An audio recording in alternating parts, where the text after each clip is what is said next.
First of all, sabi ko, Contessa, tell your story. One thing about selling today is that everyone has access to social media and online platforms, and everybody loves a good story, di ba? So this was my first assignment for Contessa. Share the story behind your business in a way that's easy for potential customers to understand and connect with para ma-feel nila yung kwento mo. Share the emotions behind your story as well as the facts. Hindi lang naman kung well, we were established by this, who are the founders, hindi lang yun. Pero yung emotion tungkol sa shoe industry sa Marikina. So for Contessa, her story was about memories of good quality shoes that were the pride of Filipinos. Bago pumasok tong mga mumurahing China shoes na disposable, di ba? So people still remember the feel of school shoes that they used to wear. Natatandaan pa nila yon. And they can connect the comfortable feel of yung mga sapatos na medyo masikip nung una pero lumuluwang siya habang ginagamit natin at nagiging comfortable. Sumusunod siya sa contours ng ating mga paa. No?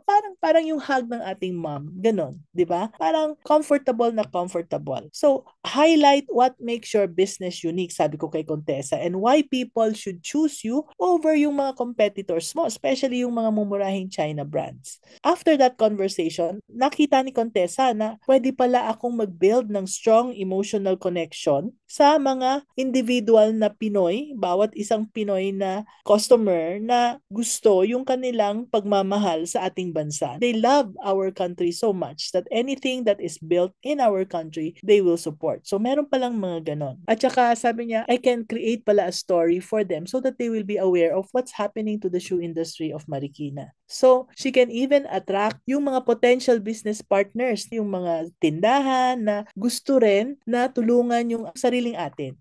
So yun yung first tip na binigay ko sa kanya. Kwento. Ayusin mo yung kwento mo. Number 2, try to reach more customers. So sabi ko kay Contessa, alamin mo kung bakit special yung products mo at saka services mo. Hindi lang from your perspective but also from the perspective of your customers. And then you let more people know about it. Sabi ko, mag-conduct ka ng interview. That was what I guided her to work towards. To capture the exact words of your customers. Hindi pwedeng kung ano lang yung pumasok sa utak mo.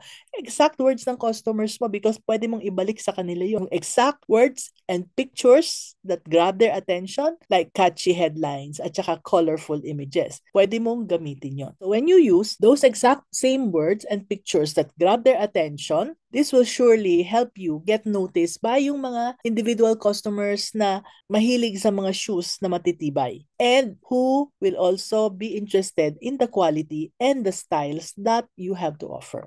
So finally, no, yung pangatlo and the last point para kay Contessa, sabi ko, monitor and adapt. After telling your story, tapos after capturing the exact words of your customers and using them in your marketing, usually most people, Contessa, alam mo, most people dyan, nag-i-stop na sila. And that is actually parang bitin. Kasi what is crucial is for you to continuously track yung results ng iyong marketing efforts. Hindi lahat ng marketing effort mo papatok. So titingnan mo kung alin yung pumapatok. There are many analytics tools that you can now use to measure website traffic, social media engagement, and conversion rates. Titingnan mo kung alin doon ang effective, tapos kung hindi naman effective, make adjustments. Now, all this data, this can guide you in refining your marketing strategies para mas matarget mo yung mga taong interesado talaga sa products mo. You can even find out that there are businesses who might buy from you yung o-order ng maramihan na dahil yung kanilang mga customers ay customers na tulad nung ina-attract mo, the individual customers.